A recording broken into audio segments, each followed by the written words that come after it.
Bonjour à tous, je suis Clément Lepetit. Je vais vous présenter aujourd'hui le travail que j'ai réalisé dans le cadre de ma thèse de médecine générale qui s'intitule Évacuation sanitaire médicalisée extraterritoriale en Guyane française. Il s'agit d'une étude descriptive de janvier 2020 à juillet 2022. Comme on le sait, la Guyane fait face à des défis particuliers, notamment dus à son isolement géographique, mais également à une offre hospitalière limitée avec des spécialités manquantes, un manque de personnel. Et tout ça est mis sous pression face à la forte croissance démographique qui touche la Guyane. Dans ce contexte, le système de santé guyanais réalise donc les évacuations sanitaires pour les patients nécessitant une prise en charge non disponible sur le territoire. Lorsque celles-ci sont urgentes, elles sont régulées par le SAMU 973. Ces évacuations sont à destination des Antilles ou de l'Hexagone. Dans le cadre de mon travail, nous nous intéressons uniquement aux évacuations sanitaires urgentes, donc médicalisées et régulées par le SAMU 973. L'objectif de cette étude vise à décrire l'épidémiologie des patients ainsi que les principales spécialités et pathologies concernées. Il s'agit d'une étude monocentrique, observationnelle, rétrospective. Le recueil s'est déroulé entre janvier 2020 et juillet 2022. Les caractéristiques des patients ont été recueillies ainsi que les données administratives et médicales. Les analyses statistiques ont consisté en des statistiques descriptives avec des analyses temporelles, évaluant donc le nombre d'Evasan en fonction du temps. Cette figure représente le diagramme de flux de l'étude, ou flowchart. Initialement, nous avions 443 dossiers informatisés, issus des services informatiques du SAMU 973 et du service des urgences. Ont été exclus du recueil les dossiers incomplets, les patients décédés avant transfert, les patients récusés suite à la première demande et les retours des patients transférés, avec au total 388 dossiers analysés et intégrés à l'étude. Cette figure représente maintenant l'évolution du nombre d'Evasan urgentes en fonction du temps. On observe une relation plutôt linéaire avec un coefficient de détermination à 0,99. Par rapport aux caractéristiques de la population étudiée, la moyenne d'âge était de 38 ans, la médiane à 40 ans. Les patients étaient principalement de nationalité française à 56% et les patients avaient une couverture sociale dans 96% des cas. Par rapport au parcours de soins de nos patients, les principaux services demandeurs étaient le service d'accueil des urgences, la réanimation adulte et la cardiologie. Les établissements demandeurs étaient principalement le centre hospitalier de Cayenne à 88%. Les patients étaient à destination des Antilles à 65% et très largement de la Martinique. Et enfin, la France hexagonale à 35% des cas, avec une destination préférentielle sur Paris. Les services receveurs étaient la cardiologie, cardiologie interventionnelle, chirurgie cardiothoracique à 26%, suivi par la neurochirurgie et la réanimation. Donc, ce tableau récapitule l'ensemble des évacuations sanitaires selon le service receveur concerné. Donc, on retrouve en effet en première position la cardiologie interventionnelle, chirurgie cardiothoracique dans 26% des évacuations sanitaires urgentes, principalement destination de la Martinique, dans 80% des cas. Suivi ensuite de la neurochirurgie, de la réanimation adulte. La réanimation pédiatrique a également une place importante avec 94% des évacuations sanitaires sur la période de notre recueil,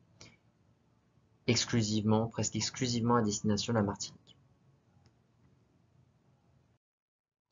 Les principales spécialités médicales concernées par les évacuations sanitaires étaient principalement les maladies de l'appareil circulatoire, dans 39% des cas, les tumeurs, dans 14% des cas, les lésions traumatiques, empoisonnement et autres, dans 11% des cas, et les malformations congénitales, dans 10% des cas. La classification des pathologies dans notre étude a été faite avec la classification SIM10. Donc, ce tableau représente la répartition de l'effectif des évacuations selon la classification SIM10 et les destinations concernées On observe donc les maladies de l'appareil circulatoire en première position à 39%, évassanées principalement sur la Martinique à 74% des cas. En seconde position, on retrouve les tumeurs à 14%, les lésions traumatiques, les malformations congénitales. Nous avons vu que les maladies de l'appareil circulatoire représentent une part très importante du nombre des évacuations sanitaires urgentes réalisées. Ces maladies sont principalement constituées des urgences cardiologiques à 61% des cas, suivies des urgences neurovasculaires à 28% des cas et des urgences vasculaires pures dans 11% des cas. Cette figure présente dans le détail les différentes pathologies concernées dans les évacuations cardiovasculaires, donc avec majoritairement les coronaropathies et les troubles du rythme, qui sont transférés essentiellement en Martinique vers le pôle cardiologie interventionnelle, chirurgie cardio-thoracique. Même type de figure pour les urgences, cette fois-ci neurovasculaires, évassanées. On observe donc une part importante des saignements intracrâniens, avec à la fois les HSA, donc les hémorragies sous-arachnoïdiennes, les AVC hémorragiques et les hématomes sous-duraux, extraduraux, d'origine plutôt traumatique. On voit qu'il y a une part très peu importante des AVC ischémiques, avec seulement 3 événements. Donc, on expliquera par la suite pourquoi. Au cours de notre étude, nous avons remarqué donc une part très importante des évassanes urgentes pédiatriques, avec 33% des évassanes réalisées. La population inférieure à 1 mois néonatale représentait 27% des cas, et donc le reste de la population pédiatrique était à 73%. Les services receveurs principaux étaient la réanimation pédiatrique, très largement, avec 41% des cas, suivi par la réanimation néonatale. Les destinations, donc principalement les Antilles, à 59% des cas. Les spécialités concernées étaient les malformations congénitales dans 30% des cas, suivies par les lésions traumatiques. Ce tableau représente la répartition de l'effectif des évacuations pédiatriques selon l'hôpital et le service receveur. Donc on retrouve très largement la réanimation pédiatrique à 41% des cas, avec une évacuation quasi exclusivement vers les services de Martinique en 96% des cas. La réanimation néonatale en deuxième position, 17% des évacuations pédiatriques, très largement aussi en direction de la Martinique. On remarque que sur les autres spécialités, certaines sont exclusivement à destination de l'Hexagone. Il s'agit donc des spécialités plus spécifiques avec des centres spécialisés. Donc, nouveau tableau, la répartition de l'effectif des évacuations pédiatriques selon cette fois-ci la classification CIM10, donc les différentes pathologies concernées, donc très principalement les malformations congénitales et anomalies chromosomiques dans 30% des cas, suivies par les lésions traumatiques et les maladies du système nerveux. On remarque que certaines spécialités sont très largement à destination de l'Hexagone. Donc voilà, c'est à nouveau donc tout ce qui est pathologie spécialisée à destination des centres de référence, notamment les tumeurs, presque exclusivement à destination de l'Hexagone. Donc, notre étude a été réalisée pendant une période un petit peu particulière, une crise sanitaire de grande ampleur, donc celle liée au Covid-19. Donc, la part des évassanes réalisées pour motif de Covid-19 a représenté 5% des évassanes urgentes, donc la plupart en 2020. Les services concernés étaient exclusivement des services de réanimation, pour 100% des cas. Et il faut savoir que ça a représenté quand même la moitié des transferts vers la réanimation aux Antilles, donc à la fois en Martinique et en Guadeloupe. Et une autre spécificité de ces évacuations Covid, elles ont impliqué des transports particuliers via des vecteurs militaires, donc via des avions militaires, les CASA, CN-235 de l'armée. Quelques données sur la réalisation des évassanes urgentes. On observe donc un délai de moins de 24 heures dans 63% des cas, un binôme médecin-IDE dans plus de 97% des cas, et un transport qui est majoritairement donc via des vecteurs civils et dans 20% des cas, comme on l'a vu précédemment, donc des vecteurs militaires, le CASA CN235. Donc maintenant, nous allons discuter les résultats. Nous avons vu que les maladies cardiovasculaires représentaient une part importante du nombre des évacuations sanitaires. Pourtant, les équipements sont disponibles. Le CHC est agréé pour la cardiologie interventionnelle depuis 2015.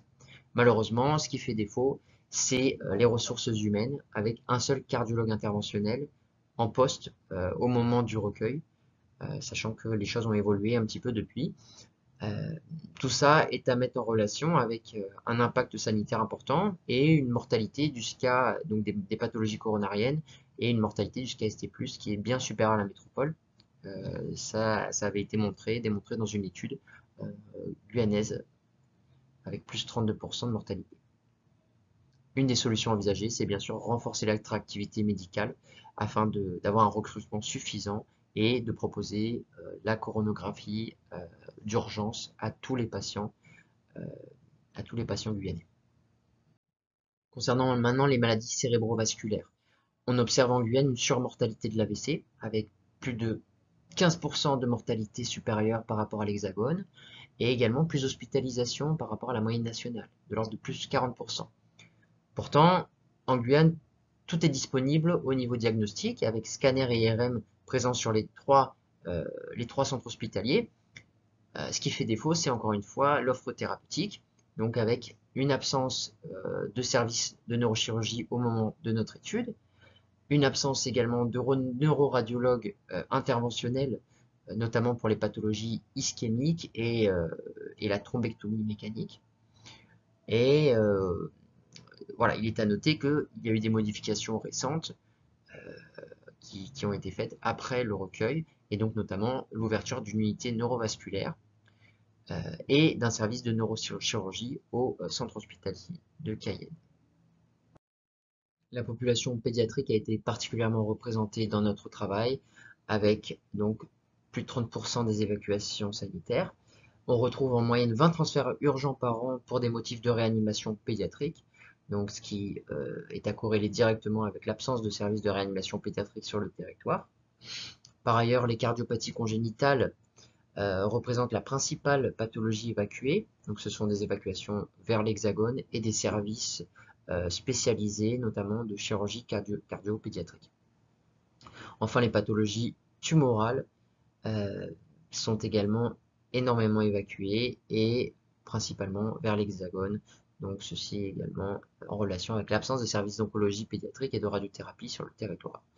Donc il y a un projet d'extension qui a été mis en place donc, pour ouvrir des lits de soins intensifs pédiatriques et de réanimation pédiatrique sur le territoire. Donc enfin la réanimation, qui a représenté 15% des évacuations sanitaires, et troisième service receveur. Ces évacuations s'expliquent principalement par un rapprochement d'un plateau technique, notamment chirurgical, donc neurochirurgical ou chirurgie cardiaque, notamment en Martinique.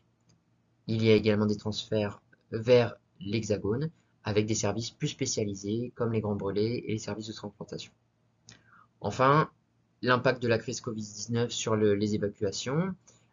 Donc il y a eu 50% des évacuations vers la réanimation des Antilles, en Martinique et en Guadeloupe qui ont été réalisées pour des motifs de Covid. Et cette crise a mis en exergue donc les capacités insuffisantes donc des services de réanimation en Guyane, avec 11 lits de réanimation en 2020 pour 300 000 habitants, sachant que les normes sont de 10 lits pour 100 000 habitants. Les EVASAN présentent plusieurs contraintes, donc principalement sanitaires, avec des risques non négligeables pour le patient. Ces risques peuvent être liés au vecteur, avec des accélérations, des vibrations, mais également liés à l'environnement, avec des variations d'oxygène et de pression une fois en l'air. Euh, Ces risques nécessitent une formation spécifique, avec du personnel embarqué qui soit formé à ces différentes contraintes. Par ailleurs, donc, les EVASAN représentent un coût important pour le système de santé guyanais, avec environ 4 000 euros par EVASAN, mais c'est une somme qui est très variable selon les destinations, le vecteur, le nombre de patients, le nombre de personnels embarqués. Donc, les perspectives envisagées sont le développement bien sûr du plateau technique guyanais, une coopération régionale renforcée avec les Antilles, et potentiellement la création d'un vecteur spécifique dédié aux évacuations sanitaires. Pour conclure, certaines pathologies sont prioritaires. 50% des EVASAN concernent les urgences cardiaques et neurologiques. La population pédiatrique est particulièrement impactée, notamment par l'absence de services de réanimation pédiatrique sur le territoire et représente un nombre conséquent d'EVASAN. Le pôle soins critiques est particulièrement la réanimation adulte, donc ont souffert pendant la crise Covid et nécessitent une extension capacitaire, notamment du nombre de lits. Enfin, il est à noter que certaines pathologies continueront d'exiger des évacuations sanitaires, notamment vers l'Hexagone, pour les pathologies spécialisées vers des centres d'expertise en Hexagone. Merci à tous de votre attention.